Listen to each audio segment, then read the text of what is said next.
বন্ধুরা নমস্কার।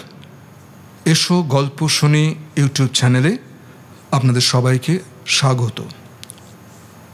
আপনারা শুনছেন শীর্ষেন্দু মুখোপাধ্যায়ের জনপ্রিয় উপন্যাস কাগজের বউয়ের পাঠ শুরু করার আগে আরও একবার বলে দিই, যেসব বন্ধুরা আজকে নতুন আমার চ্যানেলে এলেন তাদেরকে অনুরোধ করব, অনুগ্রহ করে আমার চ্যানেলটিকে এখনই সাবস্ক্রাইব করে দিন এবং পাশে থাকা বেল আইকনটি টিপে দিতে ভুলবেন না, যাতে আমার চ্যানেলে যখনই কোনো নতুন ভিডিও আমি আপলোড করব সেটির নোটিফিকেশানটি আপনার কাছে যাতে সর্বাগ্রে পৌঁছে যায়। কেমন? আর ভিডিও ভালো লাগলে অবশ্যই একটি লাইক, কমেন্ট ও শেয়ার করতে ভুলবেন না। এই কটি কথা বলে চলুন সরাসরি ঢুকে পড়া যাক আজকের পাঠে। শীর্ষেন্দু মুখোপাধ্যায়ের কাগজের বউ।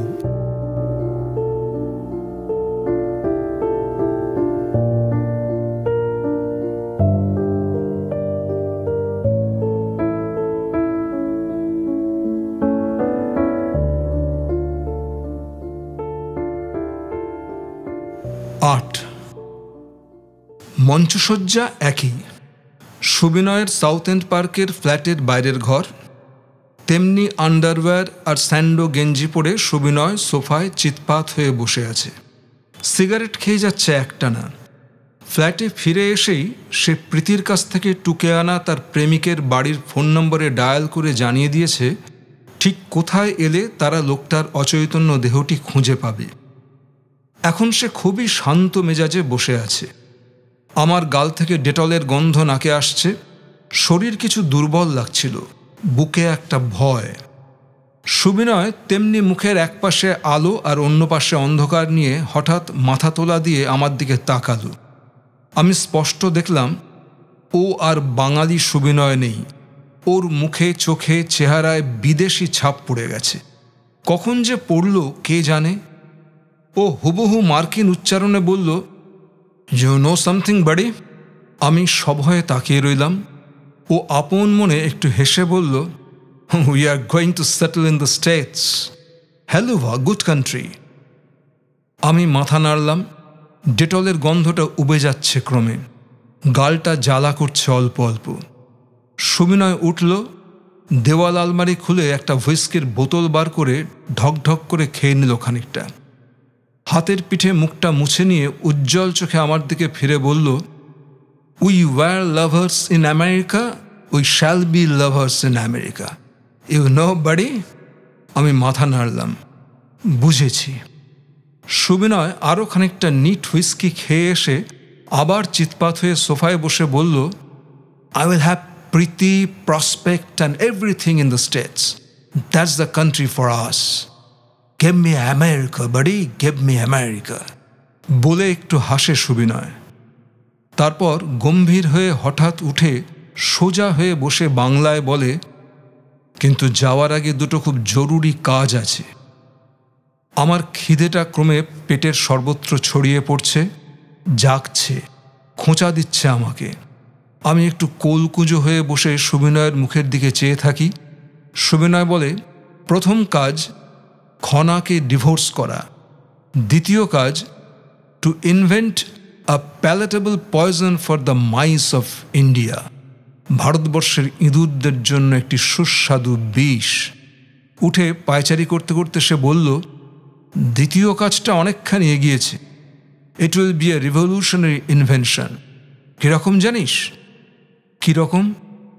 অনেকটা যেন স্বপ্নের ভিতর থেকে সুবিনয় বলল, অসম্ভব টেস্টফুল বিষ। যেখানেই রাখবি গন্ধে গন্ধে হাজার হাজার লক্ষ লক্ষ কোটি কোটি ইঁদুর ছুটে আসবে আনাচ কানাচ থেকে, গর্ত থেকে বেরিয়ে আসবে, আসবে আলমারির তলা থেকে, বইয়ের র্যাক থেকে, ভাড়ার ঘর থেকে। অসম্ভব তৃপ্তির সঙ্গে চেটে পুটে খাবে, তারপর ঘুমিয়ে পড়বে চিরদিনের মতো। হ্যামিলিনের বাঁশিওয়ালা যেমন টেনে নিয়ে গিয়েছেন ইঁদুরদের, অনেকটা তেমনি সারা দেশে ইঁদুরদের সমস্ত নড়াচড়ার শব্দ থেমে যাবে। শুধু জমে থাকবে এখানে সেখানে ইঁদুরের স্তূপ। আমি সুবিনয়ের দিকে চেয়ে আছি গাড়লের মতো। আমার পেটের ভিতর অন্ধকারে একটা ইঁদুর আমার নাড়ি কাটছে, ছ্যাঁদা করছে পাকস্থলী, নিপুণ দাঁতে করাতের মতো চিরে দুভাগ করছে অন্ত্র। আর এক ঢোক হুইস্কি খেয়ে সুবিনয় উদ্গার তুলে বলল, that will be hell of a good invention. বিষটা বের করতে পারলে ওরা আমাকে নোবেল প্রাইজ দেবে। I shall be the third Indian Nobel laureate and then America. Got the idea chum? আমি মাথা নাড়ালাম। সুবিনয় আমার কাছে এসে আঁচড়ানো গালটায় একবার খুব আস্তে হাত রাখল, তাইতে আমার গাল জ্বালা করে ওঠে। সুবিনয় একটা দুঃখের চুকচুক শব্দ করে বলল, খুব জোর আঁচড়ে দিয়েছে তোকে। টারজানের মতো আবার খানিক হেসে সুবিনয় ফের গম্ভীর হয়ে বলল, আমি কি তোকে বিশ্বাস করতে পারি উপল? একটা দীর্ঘশ্বাস ফেলে বললাম, আমি নিজেই নিজেকে করি না সুবিনয়, আমাকে বিশ্বাস করাটা ঠিক হবে না। খুব করুণ মুখ করে সুবিনয় বলল, কিন্তু আমার যে আর কেউ নেই যাকে খুব বিশ্বাসের সঙ্গে একটা জরুরি কাজের ভার দেওয়া যায়। আমি গালে আঙুল ঘষে ডেটলের গন্ধ আঙুলের ডগায় তুলে এনে শুঁকতে শুঁকতে বলি, কি কাজ? সুবিনয় তার সোফায় চিৎপাত হয়ে বসে মুখটা আড়াল করল। তারপর বলল, পরশুদিন আমি আমার উকিলের সঙ্গে কথা বলেছি। কি ব্যাপারে?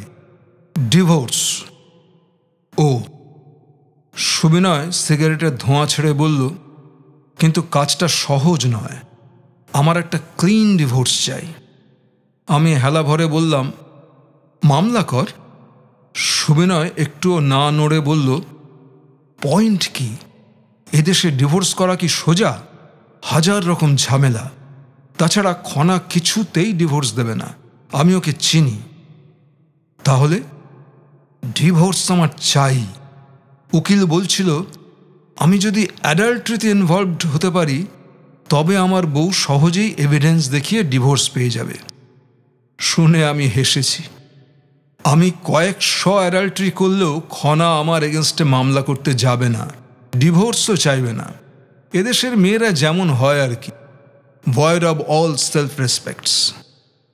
তাহলে একটা উপায় আছে, খনাকেই যদি অ্যাডাল্ট্রিতে ইনভলভ করা যায় তবে আমি এভিডেন্স দেখিয়ে মামলা করতে পারি। আমি স্থির চোখে চেয়ে থাকি। বুঝলি? সুবিনয় বলে। আমি মাথা নেড়ে বললাম, বুঝেছি, কিন্তু আমাকে কি করতে হবে? অ্যাডাল্ট্রি।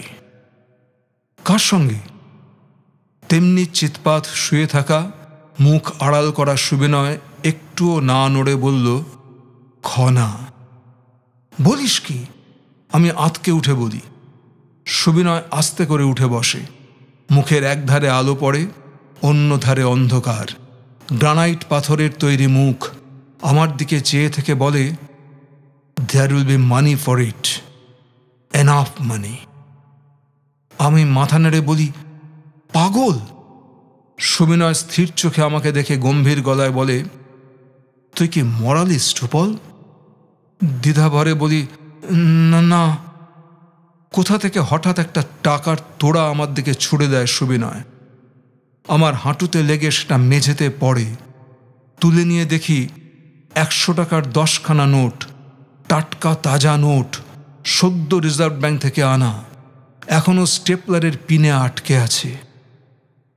সুবিনয় বলল, start with 1000, there will be more thousands. আমি মাথা নেড়ে বললি, এ হয় না সুবিনয়।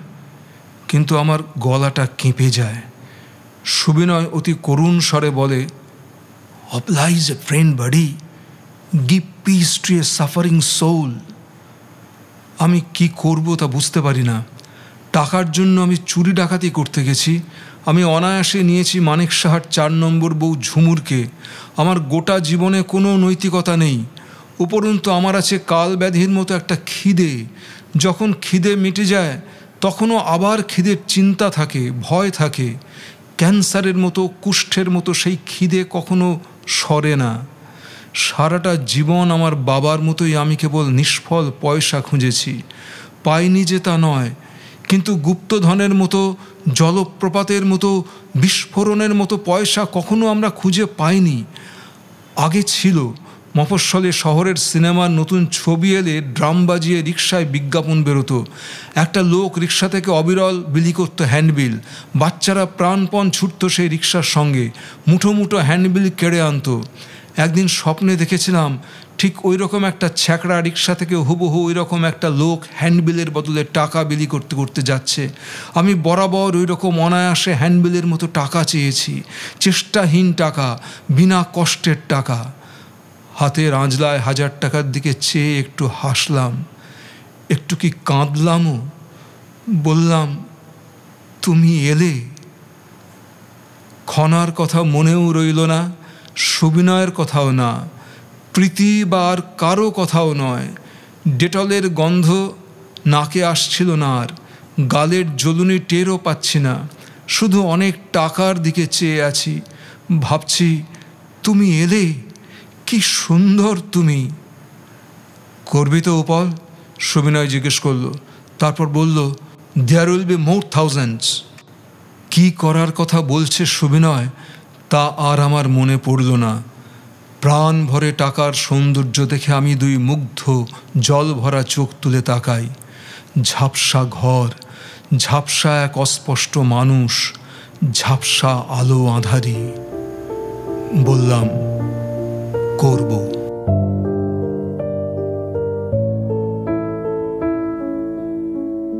নয়। প্যাকিং বাক্সের ওপর কষ্টকর বিছানায় শুয়ে কিছুতেই ঘুম আসছিল না রাতে। গ্রিলের চৌখুপি দিয়ে নীলাভ আকাশ দেখা যাচ্ছে, আকাশে চাঁদ। জ্যোৎস্নার অনেক টুকরো এসে পড়েছে আমার গায়ে। বিছানায় উঠে বসে আমি দুহাতের শূন্য আজলা পাতলাম। হাত ভরে গেল জ্যোৎস্নায়। কি অনায়াস অযাচিত জ্যোৎস্না। ঠিক এই রকমভাবে আমি বরাবর পয়সা চেয়েছি, ঠিক এই রকমভাবে আজলা পেতে, অনায়াসে। ঠিক এই সময়ে আমার বিছানার পায়ের দিকটায় আমার বিবেককে বসে থাকতে দেখলাম। হুবহু যাত্রাদলের বিবেকের মতো কালো আলখাল্লা পরা, গালে দাড়ি, মাথায় টুপি, হাতে একটা বাদ্যযন্ত্র। সে গান গাইছিল না, কিন্তু কাশছিল। কাশতে কাশতেই একটু ঘড়ঘড়ে গলায় বলল, কাজটা কি ঠিক হবে উপলচন্দ্র? একটু রেগে গিয়ে বলি, কেন ঠিক হবে না কেন? আমি কাজটা করি বা না করি, সুবিনয় ডিভোর্স করবেই। ডিভোর্স না পেলে হয়তো খুনই করবে খনাকে। ভেবে দেখো বিবেক বাবা, খুন হওয়ার চেয়ে ডিভোর্সই ভালো হবে কিনা খনার পক্ষে। উপলচন্দ্র, বড্ড বেশি অমঙ্গলের সঙ্গে জড়াচ্ছ নিজেকে, খারাপ হয়ে যাচ্ছ। ওই 1000 টাকা হাতে না পেলে তুমি ঠিকই বুঝতে পারতে যে কাজটা ঠিক হচ্ছে না। আমি আমার বিবেকের কাজ ঘেঁষে বসে বললাম, শোনো বিবেক বাবা, তোমাকে বৈকুণ্ঠ ফটোগ্রাফারের গল্পটা বলি। ঠেঙে একটা পুরনো ক্যামেরা নিয়ে ফটো তুলে বেড়াতো সে। ছেলেবেলায় সে অনেকবার আমাদের গ্রুপ ফটো তুলেছে। ক্যামেরার পিছনে কালো কাপড় মুড়ি দিয়ে সে অনেকক্ষণ ধরে তাক করত। এত সময় নিত যে আমাদের ধৈর্য থাকতো না। বৈকুণ্ঠ তার খদ্দেরদের ধৈর্য নিয়ে মাথা ঘামতো না। সে চাইতো একেবারে নিখুঁত ফটোগ্রাফ তুলতে। শতবার সে এসে একে বাঁ দিকে সরাতো, ওকে ডান দিকে হেলাতো, কারো ঘাড় বেঁকিয়ে দিত, কারো হাত সোজা করত, কাউকে বলতো মুখটা ওপরে তুলুন, আহা আপনাকে নয়, আপনি মাথাটা একটু নামান। এইভাবে ছবি তোলার আগে বিস্তর রিহার্সাল দিয়ে শেষ পর্যন্ত যখন সে ক্যামেরায় ফিল্মের প্লেট ভরে লেন্সের ঠুলি খুলবার জন্য হাত বাড়াতো, তখন খুব আশা নিয়ে দম বন্ধ করে বসে আছি, এইবার ছবি উঠবে। কিন্তু একেবারে শেষ মুহূর্তে বৈকুণ্ঠ হঠাৎ বলে উঠত, ঠুলি থেকে হাত সরিয়ে নিয়ে সে আবার এসে হয়তো কোনো বাচ্চার বুকের বোতাম এঁটে দিয়ে যেত। আবার সব ঠিকঠাক, আবার তুলিতে হাত, ফটো উঠবে। আমার শরীর নিষ্পিস করছে উত্তেজনায়, উঠবে, উঠল বলে। কিন্তু ঠিক শেষ সময়ে বৈকুণ্ঠ আবার অমুকভাবে বলে উঠত, হতাশায় ভরে যেত ভিতরটা। বৈকুণ্ঠ এসে কাউকে হয়তো একটু পিছনে সরে যেতে বলল, আবার সব রেডি, ঠুলিতে হাত, ছবি উঠল বলে। কিন্তু ঠিক শেষ মুহূর্তে আবার সেই শোনো বিবেক বাবা, আমার ভাগ্যটা হচ্ছে ঠিক ওই বৈকুণ্ঠ ফটোওয়ালার মতো।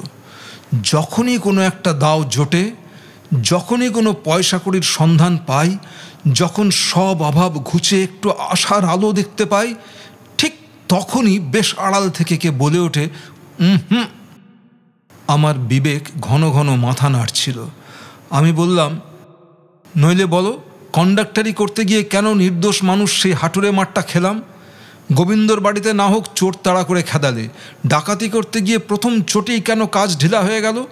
কোথাও কিছু না, মানিক সাহার ঘাড়ে যখন নিশ্চিন্তে চেপে বসেছি, তখনই হঠাৎ তাকেই বা ভাবের ভূতে পেল কেন? সারাদিন আমার পেটে এক নাছোড় খিদের বাস, মাথায় চৌপর দিন খিদের চিন্তা।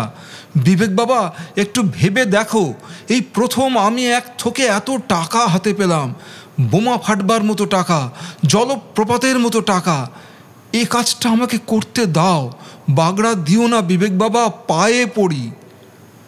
আমার বিবেক একটা বড় শ্বাস ফেলে বলল, উপলচন্দ্র, টাকাটা তোমাকে বড় কাহিল করে ফেলেছে হে। শোনো বলি, টাকা থাকলেই যে মানুষ গরিব হয় না তা কিন্তু নয়।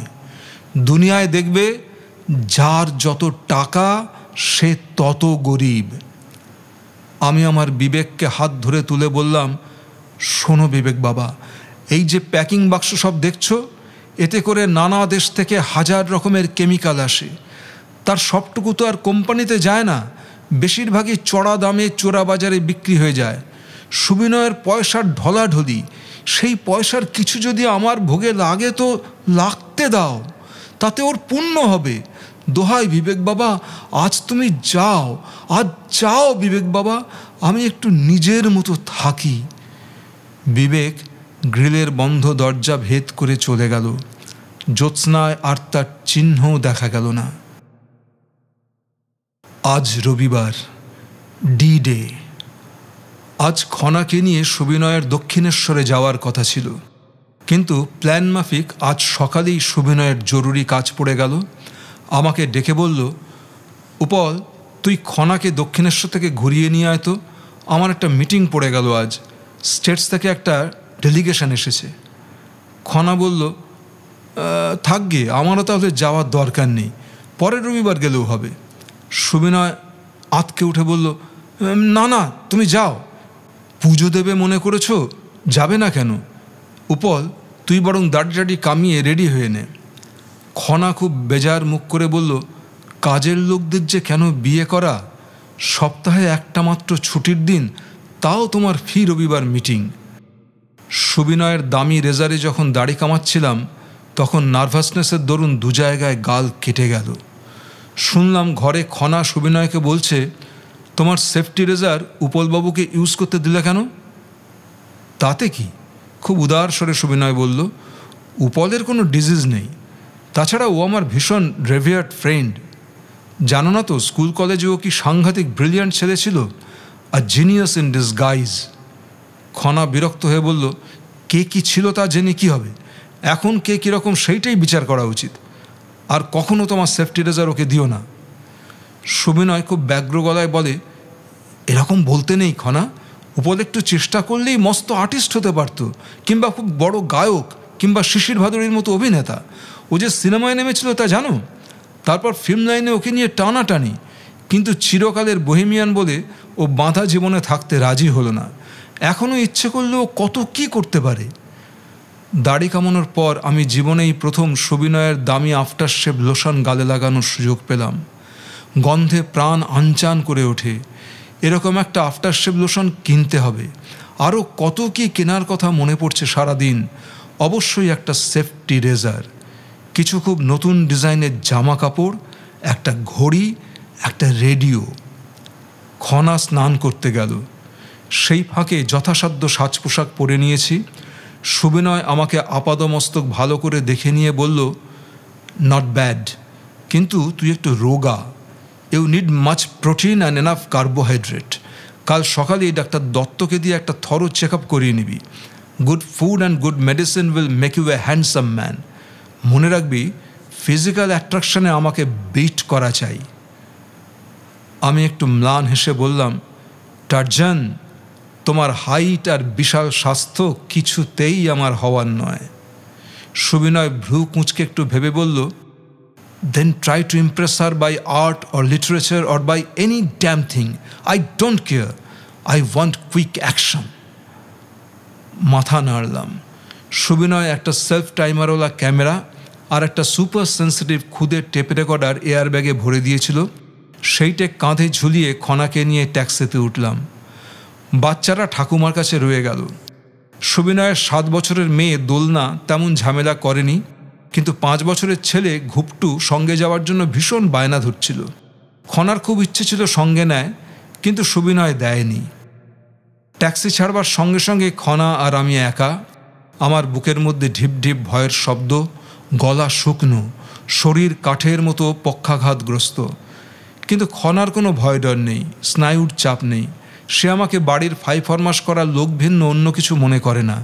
ট্যাক্সির জানালা দিয়ে আসা বাতাসে খনার আঁচল উড়ে এসে একবার আমার কাঁধে পড়ল। খনা আঁচল টেনে নিয়ে বলল, আপনার পোশাক আশাকে কিছু বাসি নেই তো? পুজো দেব, ছোঁয়া টোঁয়া লাগলে বিশ্রী। এই খনার সঙ্গে প্রেম। ভারী হতাশ লাগলো। বললাম, না, কিছু বাসি নয়। নিশ্চিন্ত হয়ে খনা তার হাতের সন্দেশের বাক্স আর শালপাতায় মোড়া ফুল আর ভ্যানিটি ব্যাগ দুজনের মাঝখানের সিটের ফাঁকা জায়গায় রাখলো। ধাঁ ধাঁ করে ট্যাক্সি এগিয়ে যাচ্ছে। পথ তো অফুরান নয়, এখন আমার কিছুটা সহজ হওয়া দরকার। 2-4টে করে কথা এক্ষুনি বলতে শুরু না করলে সময়ের টানাটানিতে পড়ে যাব। একবার সন্তর্পণে খনার দিকে তাকালাম। না সুন্দর না কুৎসিত খনা পিছনে হেলে বসে বাইরের দিকে চেয়ে আছে। আমাকে গ্রাহ্যের মধ্যেও আনছে না। আমি তার চলনদার মাত্র, তার বেশি কিছু নই, কিন্তু এ ভাবটা ভেঙে দেওয়া দরকার। কিন্তু আমি কিছু বলার আগেই হঠাৎ খনা আমার দিকে চেয়ে বলল, ও এলো না কেন বলুন তো? আচমকা খনার কণ্ঠস্বরে একটু চমকে গিয়েছিলাম। এমনিতে চমকানোর কথা নয়, প্রতিদিনই খনার সঙ্গে আমার কিছু কথাবার্তা হয়, কিন্তু এখন আমার মনটা এত বেশি খনা কনসাস হয়ে আছে যে ও নড়লেও আমার হৃৎপিণ্ডে ধাক্কা লাগছে। বললাম, মিটিংয়ের কথা বলছিল। নিজের গলাটা কেমন মিয়নও শোনালো। খনা 1-2 পলক আমার দিকে চেয়ে বলল, রোজই যে কেন মিটিং থাকে বুঝি না, লোকেরা এত মিটিং করে কেন? বুঝতে পারলাম খনা একটা ক্যাচ তুলেছে। লুপতে পারলে আউট। ব্যাগে হাত ভরে টেপ রেকর্ডারটা চালিয়ে দিয়ে বললাম, এই একটা ব্যাপারে আপনার সঙ্গে আমার ভীষণ মিল। আমিও মিটিং পছন্দ করি না। খনা মিলটা পছন্দ করলো কি না জানি না, বলল, অবশ্য ইম্পর্ট্যান্ট লোকদের প্রায় সময় মিটিং করতে হয়। ইম্পর্ট্যান্ট হওয়ার অনেক ঝামেলা। দক্ষিণ কলকাতা পার হয়ে গাড়ি চৌরঙ্গি অঞ্চলে পড়ল। টেপ রেকর্ডার চলছে। আমি বললাম, আপনি গান ভালোবাসেন? গান কে না ভালোবাসে, কেন বলুন তো? আমি দীর্ঘশ্বাস ছেড়ে বললাম, আমি একসময় গাইতাম। হ্যাঁ, শুনেছি আপনি নাকি ভালোই গাইতেন। ছবি আঁকতাম। খনা ভ্রু কুঁচকে বলল, এসব তো আমি জানি, আপনি খুব ব্রিলিয়ান্ট ছিলেন, কিন্তু শেষ পর্যন্ত আপনার কিছু হয়নি। দুঃসাহস ভরে বললাম, আমার বুকের মধ্যে অনেক কথা জমা আছে, বুঝলেন? তেমন মানুষ পাই না যাকে শোনাবো। তেমন মানুষ খনাও নয়। সে শুনতে চাইল না, শুধু বলল, শুনিয়ে কি হবে? সকলের বুকেই কিছু না কিছু কথা জমা থাকে, আমারও কি নেই? আশান্বিত হয়ে বলি, আছে, থাকতেই পারে, বলবেন আমাকে? খনা একটু অবাক হয়ে বলল, আপনার আজ কী হয়েছে বলুন তো? রাস্তার একটা বিধবা বুড়িকে বাঁচাতে গিয়ে ট্যাক্সিটা জোর একটা টাল খেলো। আমার মাথাটা বেটাল হয়ে দরজায় ঠুকে গেল একটু। যত না লেগেছে তার চেয়ে কিছু বেশি মাত্রা যোগ করে বললাম, ওহ, ব্যথা পেলেন? ভীষণ। দেখি বলে খনা একটু ব্যর্থ হয়ে মুখ এগিয়ে আনে। আমি মাথাটা এগিয়ে আঙুলে ব্যথার জায়গাটা দেখিয়ে বলি, এইখানে। খনার মনে কোনো দুর্বলতা নেই। সে দিব্যি ব্যথার জায়গাটা আঙুল বুলিয়ে পরীক্ষা করছিল, কিন্তু সেই স্পর্শে আমার ভিতরে বিদ্যুৎ খেলছে। সেটা প্রেমের অনুভূতি নয়, ভয়ের। খনা নিজের জায়গায় সরে গিয়ে বলল, তেমন কিছু হয়নি, মন্দিরে গিয়ে একটু ঠান্ডা জল দেবেন, ঠিক হয়ে যাবে। থেকে অনায়াসে আমি হৃদয়ের কথায় সরে গিয়ে বলতে পারতাম, ব্যথা কি শুধু ওইখানেই খনা? হৃদয়েও। কিন্তু প্রথমেই অতটা বাড়াবাড়ি করতে সাহস হলো না। দক্ষিণেশ্বরে খনা জুতো জমা রেখে পুজো দিতে গেল। আমি একটা সিগারেট ধরিয়ে গঙ্গার ধারে এসে দাঁড়িয়ে ভাবতে লাগলাম, পরস্ত্রী নিয়ে আমার এই কর্মতৎপরতা কবে নাগাদ শেষ হবে। বেশ খানিকক্ষণ সময় নিয়ে পুজো দিল খনা। যখন বেরিয়ে এলো তখন বেশ বেলা হয়েছে। বেরিয়ে এসেই বলল, উপলবাবু ট্যাক্সি ডাকুন। আমি উদাস স্বরে বললাম, গঙ্গার ধার ছেড়ে এত তাড়াতাড়ি চলে যাবেন? এখন গঙ্গা দেখবার সময় নেই, দোলন আর ঘুপটুর জন্য মন কেমন করছে। ওরাও মা ছাড়া বেশিক্ষণ থাকতে পারে না। অন্তত পঞ্চবটিটা ঘুরে যান, হনুমানকে খাওয়াবেন না? নিতান্ত অনিচ্ছায় খনা রাজি হলো। রবিবারের ভিড়ে পঞ্চবটি এলাকা ঠিক করছে, হাজারটা বাচ্চার চেঁচানি, লোকজনের চিৎকার, এর মধ্যে কোনো সম্পর্ক তৈরির চেষ্টা বৃথা। তবু সহজ হওয়ার জন্য আমি খনার পাশাপাশি হেঁটে ঘুরতে লাগলাম। কি বলি, কি বললে খনার হৃদয় কম্পাসের কাঁটা কেঁপে উঠবে তা আকাশ পাতাল ভেবেও ঠিক করতে পারছিলাম না। হঠাৎ বললাম, একটা জিনিস দেখবেন। কি? আমি অবিকল হনুমানের নকল করতে পারি। যা, সত্যি বলে আমি আর সময় নষ্ট করলাম না। খনার হাতখানা হঠাৎ ধরে হিড়ির করে টেনে নিয়ে গেলাম গঙ্গার আঘাটায় একটু ফাঁকা মতো জায়গায়। আমার আচরণে খনা অবাক হয়েছে ভীষণ। একটু হেসে বললাম, আমার সব আচরণকে মানুষের যুক্তি দিয়ে বিচার করবেন না, আমার মধ্যে হনুমানের ইনস্টিংক্ট আছে। খনা হাসল না, তবে রাগও করল না, কেবল বড় করে একটা শ্বাস ছাড়ল। আমি ওর 5 হাত দূরে দাঁড়িয়ে প্রথমে চমৎকার কুক কুক ধ্বনি দিয়ে হনুমানের ডাক নকল করে শোনালাম। তারপর দেখাতে লাগলাম হনুমানের পেট চুলকোনো, চোখের পিটির পিটির, উকুন বাছা, বানর নাচ, মুখ ভেঙানো। 2-4 জন করে আমার চারধারে লোক জমে যেতে লাগলো। বাচ্চারা হাতে তালি বাজাচ্ছে, লোকজন চেঁচিয়ে বলছে, ঘুরে ফিরে দাদা, একদম ন্যাচারাল হচ্ছে। অনেক দিন বাদে পাবলিকের সিম্প্যাথি পেয়ে আমার বেশ ভালো লাগছিল। শেষে গাছ থেকে হনুমানগুলো পর্যন্ত হুপ হুপ করে সাবাস জানাতে থাকে। একটা ছোকরা বলল, দাদা ওরা আপনার আসল চেহারা চিনতে পেরে গেছে, ডাকছে। ঘেমে নিয়ে যখন খেলা শেষ করেছি তখন ভিড়ের মধ্যে খনা নেই। ভিড় ঠেলে চারদিকে খুঁজতে লাগলাম ওকে, নেই। মাথাটা কেমন ঘোলাটে লাগছিল। খুব কি বোকামি হয়ে গেল। কিন্তু একটা কিছু বাঁধ ভাঙা কাজ তো আমাকে করতেই হবে, নইলে ও আমাকে আলাদা করে লক্ষ্য করবে কেন? হতাশ এবং স্লথ পায়ে নতমুখে আমি বড় রাস্তার দিকে হাঁটতে থাকি। মনের মধ্যে নানা রকম টানা পড়েন। বাস রাস্তার দিকে আনমনে হেঁটে যাচ্ছিলাম। একটা থেমে থাকা ট্যাক্সির দরজা একটু খুলে ডাকলো, উপলবাবু। কেঁপে উঠি, কোনো কথা বলতে পারি না, তাকাতেও পারি না খনার দিকে। শুধু বাধ্য চাকরের মতো সিটে ওর পাশে উঠে বসি। কথাহীন নৈশব্দে গাড়ির ভিতরটা ভারাক্রান্ত, শুধু মোটরের একটানা আওয়াজ। শ্যামবাজার পার হয়ে গাড়ি সার্কুলার রোডে পড়ল। খনা বাইরের দিকে ফেরানো মুখখানা ধীরে আমার দিকে ঘুরিয়ে এনে বলল, আপনার অডিয়েন্স খুশি হলো? আমি লজ্জায় মরে গিয়ে মাথা নেড়ে বললাম, আমার অডিয়েন্স কেউ তো ছিল না। ও মা, সে কি, অনেক লোককে তো জুটিয়ে ফেললেন দেখলাম। ম্লান হেসে বললাম, আমার একজন মাত্র অডিয়েন্স ছিল, সে তো দেখল না। সে কে? আপনি বলে আমি চতুর হাতে টেপ রেকর্ডার চালিয়ে দিই। আমি কেন আপনার অডিয়েন্স হতে যাব? ওরকম ভাড়ামো করছিলেন কেন বলুন তো, ভারী বিশ্রী। আমি মৃদুস্বরে বললাম, আপনি সেই বাজিকরের গল্পটা কি জানেন, যে কেবল নানা রকম খেলা দেখিয়ে বেড়াতো রাস্তায় রাস্তায়? তার আর কিছু জানা ছিল না। সে একদিন মাতা মেরির মন্দিরে গিয়ে দেবীকে ভক্তি ভরে তার সেই বাজির খেলা নিবেদন করেছিল। দেবী সন্তুষ্ট হয়েছিলেন। আমিও ওই বাজিকরের মতো আমার যা আছে তাই দিয়ে আপনাকে খুশি করতে চেয়েছিলাম। আমাকে খুশি করতে এত চেষ্টা কেন? উদাস স্বরে বললাম, কি জানি। খনা একটু হাসল, হঠাৎ বলল, আর কখনো ওরকম করবেন না, ঠিক তো? আচ্ছা।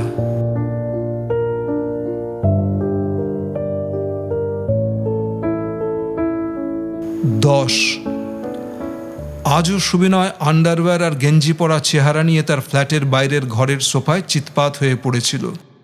সামনের সেন্টার টেবিলে টেপ রেকর্ডার চলছে। রেকর্ড শেষ হলে সুবিনয় ধোঁয়া ছেড়ে বলল, নট ব্যাড, তবে আরেকটু ডিরেক্ট অ্যাপ্রোচ না করলে ম্যাচিওর করতে দেরি হবে। সুবিনয় খোলা জানালার কাছে গিয়ে দাঁড়ালো, হাতে নিট হুইস্কির গেলাস। টপ করে তলানিটুকু গিলে ফেলে আমার দিকে ফিরে বলল, সোনুপল, প্রেমের ভান করলে হবে না। You have to fall in love with her, seriously. শ্বাস ফেলে বললাম, চেষ্টা করব। পরশুর অ্যাসাইনমেন্টটা মনে আছে তো? মেট্রোতে। আমি মাথা নাড়লাম, মনে আছে। মেট্রোতে 6:15 শোতে পাশের সিটে সুবিনয়ের বদলে আমাকে দেখে খনা অবাক, বলল, ও কোথায়? আমি কৃচ্ছ সাধনের মতো করে হেসে বললাম, মিটিং। আবার মিটিং? কিন্তু তা বলে ওর বদলে আপনাকে কেন পাঠালো বলুন তো? নইলে একটা টিকিট নষ্ট হতো, না হয় বেচে দিত।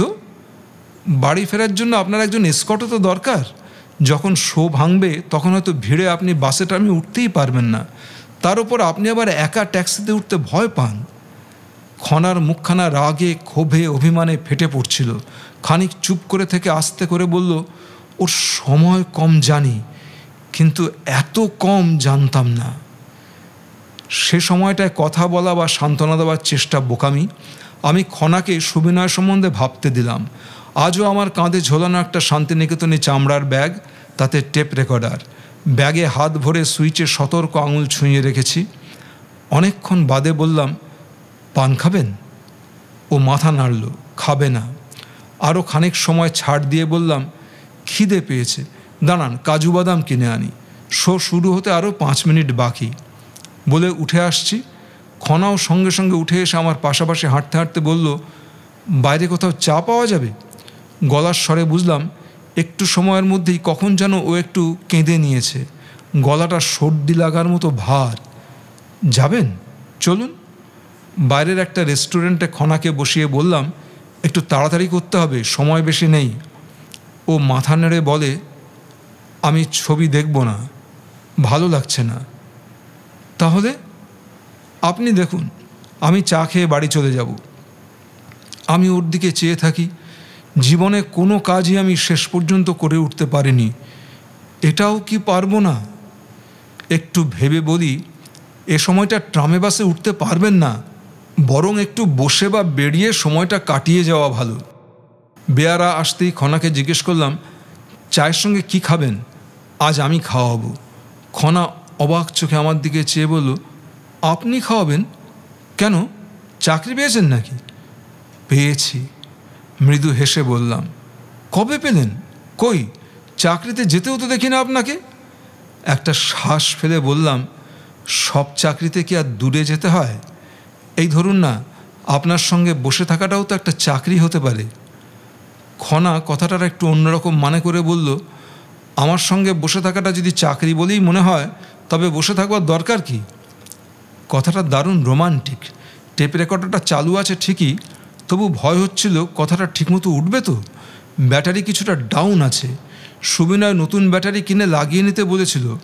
আমি ব্যাটারির টাকাটা কিছু বেশি সময় সঙ্গে রাখবার জন্য কিনিনি, যতক্ষণ টাকার সঙ্গ করা যায়। এই সুদিন তো চিরস্থায়ী নয়। আমি আনন্দে প্রায় স্খলিত গলায় বললাম, চাকরি কি বলছেন? আপনার সঙ্গে এরকম বসে থাকার চাকরি হয়তো আমি রিটায়ারমেন্ট চাই না। খনা রাগ করল না, একটু হেসে বলল, আপনার আজকাল খুব কথা ফুটেছে। হৃদয় ফুটে উঠলেই মুখে কথা আসে। এটা পেনাল্টি শট, গোল হবে তো? খনা মাথাটা উঁচু রেখেই বলল, হৃদয় ফোটালো কে? বুঝেন না? না তো? তাহলে থাক। গোল হলো কি না তা বুঝবার জন্য আমি উগ্র আগ্রহে ওর মুখের দিকে চেয়েছিলাম। আমাদের কথাবার্তা বলতে দেখে বেয়ারা চলে গিয়েছিল। আবার এলো। বিরক্ত হয়ে বললাম, 2 মাটন রোল আর চা। বেয়ারা চলে গেল। তখন হঠাৎ লক্ষ্য করি খনার মুখখানা নত হয়েছে টেবিলের দিকে। নিজের কোলে জড়ো করা 2খানা হাতের দিকে চোখ নেমে গেল। গোল, গোল, গোল! আনন্দে বুক ভেসে যাচ্ছিল আমার। 2 দিনে অগ্রগতির পরিমাণ সাংঘাতিক। আমার ইচ্ছে করছিল এক্ষুনি সুবিনয়ের ফ্ল্যাটে ছুটে গিয়ে ওকে বিবরণটা শোনাই, কিন্তু তা তো হয় না। তাই বসে বসে মাটন রোল খেতে হলো। খনা মৃদু আপত্তি করে অবশেষে খেলো 8খানা। বাকি আধখানা প্লেটে পড়েছিল, আমি তুলে নিলাম। দামি জিনিস কেন নষ্ট হয়? খনা বলল, এমা, পাতেরটা খায় নাকি? সকলের পাতেরটা খাবো আমি তেমন কাঙাল নই, তবে কারো পাতের জিনিস আমার খুব প্রিয় হতে পারে। যা, খনা বলল, আপনি এটা কীরকম জানো? আগে কখনো এত মজার কথা বলতেন না তো। আপনাকে ভয় পেতাম। কেন, ভয়ের কি? সুন্দরী মেয়েদের আমি বরাবর ভয় করি। যা, আমি নাকি সুন্দরী? প্রতিবাদ করলেও কথাটা ওর মনের মধ্যে গেঁথে গেছে, টের পাই। ট্যাক্সিতে ফেরার সময় আমি বিস্তর মজার কথা বললাম। সুবিনয় মেট্রোয় আসেনি বলে যে দুঃখ ছিল খনার, তা ভুলে গিয়ে ও খুব হাসতে লাগলো। বলল, বাবা গো, হাসতে হাসতে পেটে ব্যথা ধরে গেল।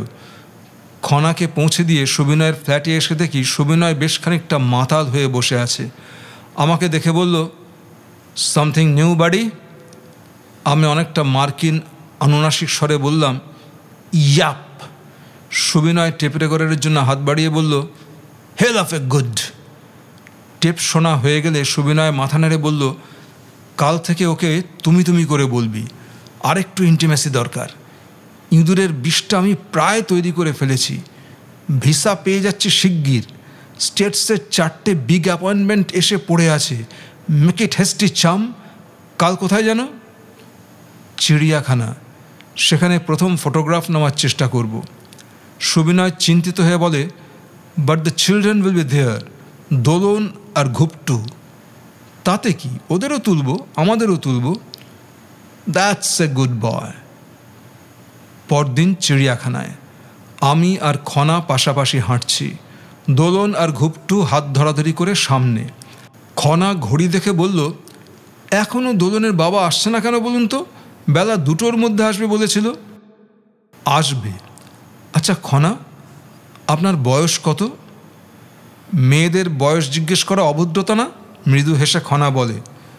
আমি আগের থেকে অনেক সাহসী আর চতুর হয়েছি, ঠিক সময়ে ঠিক কথা মুখে এগিয়ে আসে। সিরিয়াস মুখ করে বলি, আপনাকে এত বাচ্চা দেখায় যে ছেলে মেয়ের মা বলে বোঝা যায় না।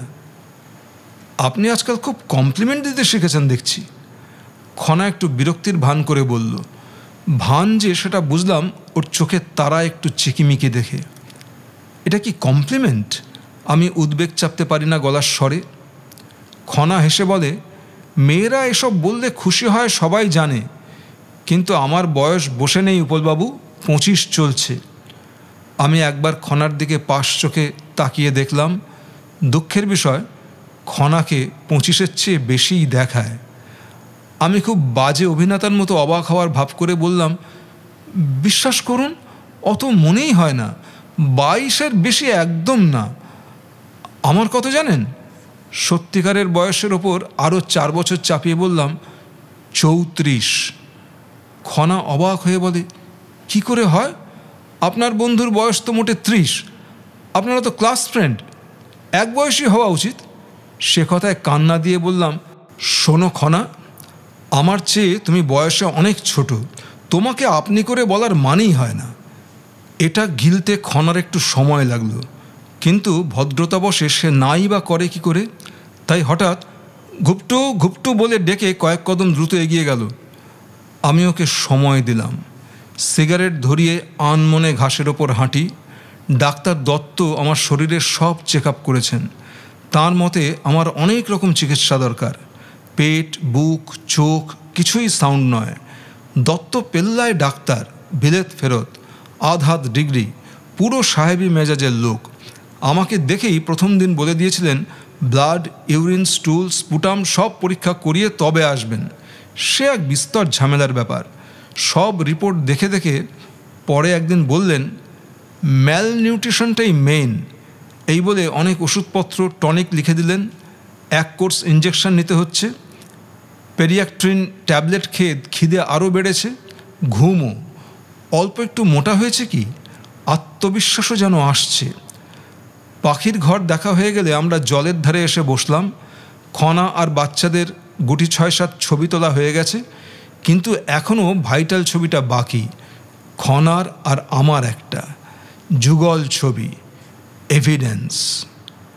দোলন আর ঘুপটু টিফিন বাক্স খুলে ছানা আর বিস্কুট খাচ্ছে। রোদে ঘুরে ঘুরে ওদের মুখ চোখ লাল, আনন্দে ঝিকিমিকি চোখ। খনা একটু দুশ্চিন্তার ভাব মুখে মেখে শ্রান্ত গা ছেড়ে দিয়ে বসে থেকে বলল, উপলবাবু, আজও ও এলো না। আজকাল একটা অ্যাপয়েন্টমেন্টও রাখছে না, কেন বলুন তো? কাজের মানুষ। বলতে বলতে আমি চারদিকে আলোর পরিমাপ দেখে ক্যামেরার অ্যাপারচার ঠিক করি, শাটারের স্পিড নির্ণয় করি। সবই আনাড়ির মতো। ঠিকঠাক করে খনাকে বললাম, তোমার এই দুঃখী চেহারাটা ছবিতে ধরে রাখি। এই বলে টাইমার টেনে দিয়ে ক্যামেরাটা একটু দূরে ফ্লাক্সের ওপর সাবধানে উঁচুতে বসাই।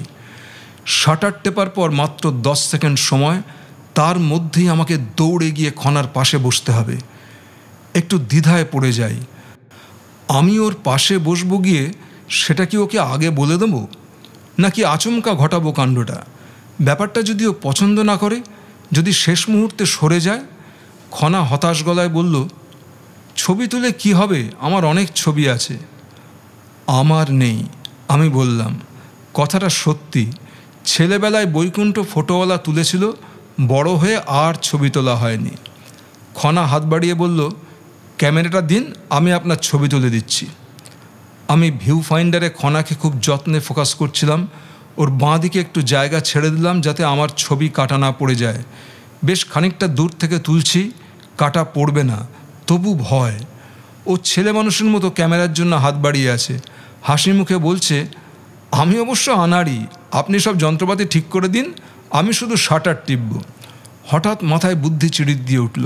ক্যামেরায় যে সেলফ টাইমার আছে তা খনার জানার কথা নয়। পৃথিবীর খুব বেশি কিছু জানা নেই খনার। আমি শাটার টিপে উঠে গিয়ে ওর পাশে বসলে ও হয়তো টেরও পাবে না যে ছবি উঠল। কিন্তু অসম্ভব নার্ভাস লাগছিল শেষ মুহূর্তে। পারবো তো? খনা কিছু সন্দেহ করবে না তো? ভাবতে ভাবতেই শাটারটা টিপে দিলাম। চিটচির করে টাইমার চলতে শুরু করে। আমি দ্রুত পায়ে জমিটা পার হয়ে খনার কাছে চলে আসি। কিন্তু সময়টা ঠিকমতো হিসেব করা হয়নি। যে মুহূর্তে আমি খনার পাশে এসে হুমড়ি খেয়ে বসেছি, ঠিক সেই সময়ে দোলন আধখানা কেক হাতে দৌড়ে এসে খনার ঘাড়ের ওপর উপর হয়ে কানে কানে বলল, মা, বাথরুমে যাব। টাইমারের শেষ ক্লিক শব্দটা শুনতে পেলাম। হতাশা। খনা উঠে গিয়ে দোলনকে বাথরুম করিয়ে আনলো। ততক্ষণে আমি ক্যামেরাটা আবার তৈরি করে রেখেছি। খনা এসে ঘাসের ওপর রাখা ব্যাগ টিফিন বাক্সর পাশে তার আগের জায়গায় বসলো, কিন্তু এবার তার কোলে এসে বসলো ঘুপটু। অসম্ভব অধৈর্য বোধ করতে থাকি। দোলন জলের ধারে গিয়ে হাঁস দেখে। ঘুপটু একটু বাদে তার দিদির পাশে গিয়ে দাঁড়ালো। খনা ব্যাগ ট্যাগ গোছাতে গোছাতে বলে, ওর আজও বোধহয় মিটিং, এলো না, চলুন আমরা চলে যাই। আমি দাঁতে দাঁত টিপে রাখি। এবার আমাকে সত্যিই বেপরোয়া কিছু করতে হবে, সময় চলে যাচ্ছে। হিংস্র আঙুলের শাটারটা টিপে টাইমার চালু করেই আমি 2 লাফে খনার পাশে এসে পড়ি। খনা অবাক হওয়ারও সুযোগ পায় না। আমি খনার গালে গাল ঠেকিয়ে বসেই ওর কাঁধে হাত রেখে বলি, খনা দেখো। খনা আমার দিকে অবাক মুখ ফিরিয়ে বলল, কি দেখব? ওই যে একটা অদ্ভুত পাখি উড়ে গেল। খনা খুব বিস্মিত, বিরক্ত। আমি খনার কাঁধ থেকে হাত সরিয়ে নিয়ে বললাম, বোধহয় চিড়িয়াখানার সেই ম্যাকাও পাখিটা পালিয়ে গেল। খনা সরে বসে ব্যাগ গোছাতে গোছাতে বলল, আপনার কি হয়েছে বলুন তো, এমন সব কাণ্ড করছেন? অনেকক্ষণ আগে সেলফ টাইমার শেষ হয়েছে। আমার সারা শরীরে ঘাম দিচ্ছে, হাত পা কাঁপছে উত্তেজনায়, অবসাদে শুয়ে পড়তে ইচ্ছে করছে। পরদিন প্রিন্টটা দেখল সুবিনয়। ছবিটা ব্লো আপ করা হয়েছে বিরাট করে। নট ব্যাড চাম, ইউ হ্যাভ মেড প্রোগ্রেস বলে হাসল। ছবিটা অসম্ভব ভালো হয়েছে। পিছনে মস্ত একটা খেজুর গাছের মতো ঝুপসি গাছ, সেই পটভূমিতে আমাদের স্পষ্ট দেখা যাচ্ছে। আমার গালের সঙ্গে প্রায় ছুঁয়ে খনার গাল, ওর কাঁধে আমার হাত, দুজনেই দুজনের দিকে হেলে বসে আছি।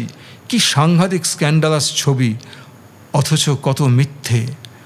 সুবিনয় হুইস্কির গেলাস হাতে নিয়ে ঘরের এক কোণ থেকে অন্য কোণ পর্যন্ত পায়চারি করছিল। মুখে মৃদু একটু হাসি আর অন্যমনস্কতা। এক সময় দাঁড়িয়ে গিয়ে বলল, have you fallen in love with her buddy? আমি মাথা নেড়ে বললাম, জানি না। ইউ লুক ডিফারেন্ট, কাঁধ ঝাঁকিয়ে সুবিনয় বলে। আমি শ্বাস ছাড়লাম। হয়তো সত্যিই আমাকে অন্যরকম দেখাচ্ছে। আমি কি একটু মোটা হয়েছি? আজকাল ঘুম হয়, খিদের চিন্তায় কষ্ট পাই না। ঠিক আগের দিনের মতো সুবিনয় আজও 100 টাকার 5খানা নোট ছুড়ে দিল আমার দিকে, বলল, এক্সপেন্সেস। মাথা নাড়লাম, উত্তেজনায় শরীর গরম হয়ে ওঠে। জানালার কাছে দাঁড়িয়ে বাইরের দিকে চেয়ে হাহ করে সুবিনয় একটা শব্দ করল। তারপর বলল, আমি কাউকে বিশ্বাস করি না Upal. I believe none, and that makes me very lonely. কথাটা আমি বুঝতে পারলাম না, কিন্তু চিন্তা করতে লাগলাম। অনেকক্ষণ ধরে চিন্তা করলাম। তারপর উঠে চলে এলাম এক সময়ে। সুবিনয় এখন অনেক রাত পর্যন্ত মদ খাবে। 2 দিন পর সুবিনয় তার সুটকেস গুছিয়ে দিল্লি গেল। আসলে কোথাও গেল না, শুধু আমি জানলাম সুবিনয় সাউথ এন্ড পার্কের ফ্ল্যাটে কদিন লুকিয়ে থাকবে। আমাকে গোপনে বলল, now you will be in a free world, both of you. দীর্ঘ খরার পর সেই রাতে অসম্ভব বৃষ্টি নামল। কি যে প্রবল বৃষ্টি! গ্রিলের ফাঁক দিয়ে অবিরল ছাঁট আসতে লাগলো। ঘুমের চটকা ভেঙে উঠে বসলাম। গহীন মেঘ সিংহের মতো ডাকছে, জলপ্রপাতের মতো নেমে আসে জল। বিছানা গুটিয়ে প্যাকিং বাক্সগুলো যতদূর সম্ভব দেওয়ালের দিকে সরিয়ে আনতে থাকি। একটু আধটু শব্দ হয়, বিছানাটা পেতেও কিন্তু শোয়া হয় না। বৃষ্টির ছাঁট হু করে সমস্ত বারান্দাকে ছেয়ে ফেলছে। আমি একটা সিগারেট ধরিয়ে চুপ করে বসে থাকি বাতি নিভিয়ে। কিছু করার নেই, ঝড় বৃষ্টি আমাকে অনেকবার সহ্য করতে হয়েছে। আজও বসে বসে গাড়লের মতো ভিজতে থাকি। সুবিনয় আর খনার ঘরের দরজা খোলবার শব্দ হলো। আমার পাঁজরার নিচে ভীতু খরগোশের মতো একটা লাফ দিল হৃৎপিণ্ড। কোনো কারণ নেই, তবু ঘরের আলোয় দরজার চৌকুপিতে খনা ছায়ামূর্তির মতো দাঁড়িয়ে অন্ধকারে বারান্দাটা একটু দেখে নিয়ে সাবধানে ডাকল, উপলবাবু। ক্ষীণ উত্তর দিলাম, আপনি কোথায়? এই তো। খনা বারান্দার আলো জেলে আমাকে দেখে অবাক হয়ে বলল, এ কি, ছাঁট আসছে নাকি? মৃদু হেসে বললাম, ও কিছু নয়, বৃষ্টি থেমে যাবে। খনা হাত বাড়িয়ে বাড়িয়ে বারান্দার বৃষ্টির ঝাপটা দেখল। আমার বিছানায় একবার হাত ছুঁইয়ে বলল, এ মা, বিছানাটা ভিজে গেছে। আমি মাথা নেড়ে বললাম, একটু নয়, ভীষণ ভিজে গেছে, এই বিছানায় কেউ শুতে পারে না। এ কথার উত্তর হয় না, চুপ করে থাকি। খনা খুব সহজভাবে বলল, আপনার বন্ধুর বিছানা তো খালি পড়ে আছে, আপনি ঘরে এসে শোন, আমি আমার শাশুড়ির ঘরে যাচ্ছি। কেঁপে উঠে বলি, কি দরকার? আসুন না। সন্তর্পণে উঠে আলো জ্বলা ঘরের উষ্ণতায় চলে আসি। বগলে বিছানা, কাঁধের ব্যাগে গুপ্ত টেপ রেকর্ডার। সুইচ টিপে রেকর্ডার চালু করি। ঠিক এরকমটাই কি সুবিনয় চেয়েছিল? ওর ইচ্ছে পূরণ করতেই কি বৃষ্টি নামলো আজ? খনা দরজা বন্ধ করে দিয়ে বলল, ও এত বড় চাকরি করে, তবু এই বিচ্ছিরি বাসায় যে কেন থাকা আমাদের বুঝি না। একটা এক্সট্রা ঘর না থাকলে কি হয়? ছেলে মেয়ে বড় হচ্ছে, আত্মীয় স্বজন বন্ধুবান্ধব আসছে যাচ্ছে, কেন এ বাসা ছাড়ে না বলুন তো? ছাড়বে, সংক্ষেপে বললাম। ছাড়বে, আমি মরলে। খনা সুবিনয়ের শূন্য বিছানার স্ট্যান্ডে দ্রুত হাতে মশারি টাঙিয়ে দিল। তারপর নিজের বিছানা থেকে বালিশ আর ঘুমন্ত ঘুপটুকে কোলে নিয়ে বলল, দোলন রইল, থাক, আসছি বলে ও ঘরে গেল। খনা আলো জ্বালালো, শাশুড়ির সঙ্গে কি একটু কথা বলল সংক্ষেপে, আবার এসে দোলনের পাশে বালিশ ঠেস দিয়ে বলল, বড় ছটফট করে মেয়েটা, পাশ ফিরতে গিয়ে পড়ে না যায়। খনা, আমি ডাকলাম, বলুন। এত কাণ্ড না করলেই চলতো না? আমি তো বরাবর বারান্দায় শুই, শীতে বর্ষায়। খনা হঠাৎ সোজা হয়ে আমার দিকে তাকালো, মুখখানা লজ্জায় মাখানো। আস্তে করে বলল, দোষ কি শুধু আমার? আপনার বন্ধু কেন এইটুকু ছোট্ট বাসায় থাকে? বাসাটা ছোট নয়, আমি জানি। ইচ্ছে করলে বাইরের ঘরের মেঝেতেও ওরা আমাকে শুতে বলতে পারত, বলেনি। আর আজ কত আদর করে বাড়ির কর্তার বিছানা ছেড়ে দিচ্ছে আমাকে। আমি হেসে বললাম, তবে কি আমি থাকবো বলেই তোমাদের একটা বড় বাসা দরকার, খনা? শুধু সেজন্যই নয়, কত জিনিসপত্রের ঠাসাঠাসি আমাদের ঘর দেখছেন না? বাচ্চাদের একটা পড়াশোনা করার ঘর নেই। এগুলো কাজের কথা নয়। আমি বললাম, আমার তো এ বাড়িতে থাকবার কথা নয়, অনেক দিন হয়ে গেল। তুমি কষ্ট করছো দেখে মনে হচ্ছে আর এখানে আমার থাকা ঠিক হচ্ছে না। খনা মৃদু হেসে বলল, থাক, এত রাতে আর কাব্য করতে হবে না, ঘুমন।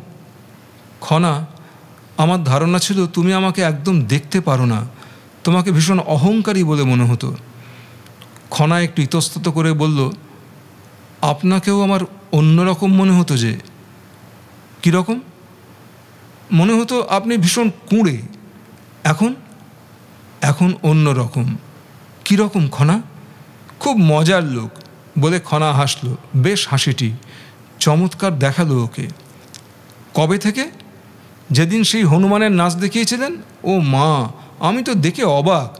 ওই রকম একটা ভীতুগোছের লোক যে অমন কাণ্ড করতে পারে ধারণাই ছিল না। আমি কি কেবলই মজার লোক? ভীষণ মজার। করুণ মুখ করে বলি, তার মানে কি আমার ব্যক্তিত্ব নেই? খনা হাই তুলে বলল, পরে বলবো। চলে গেল।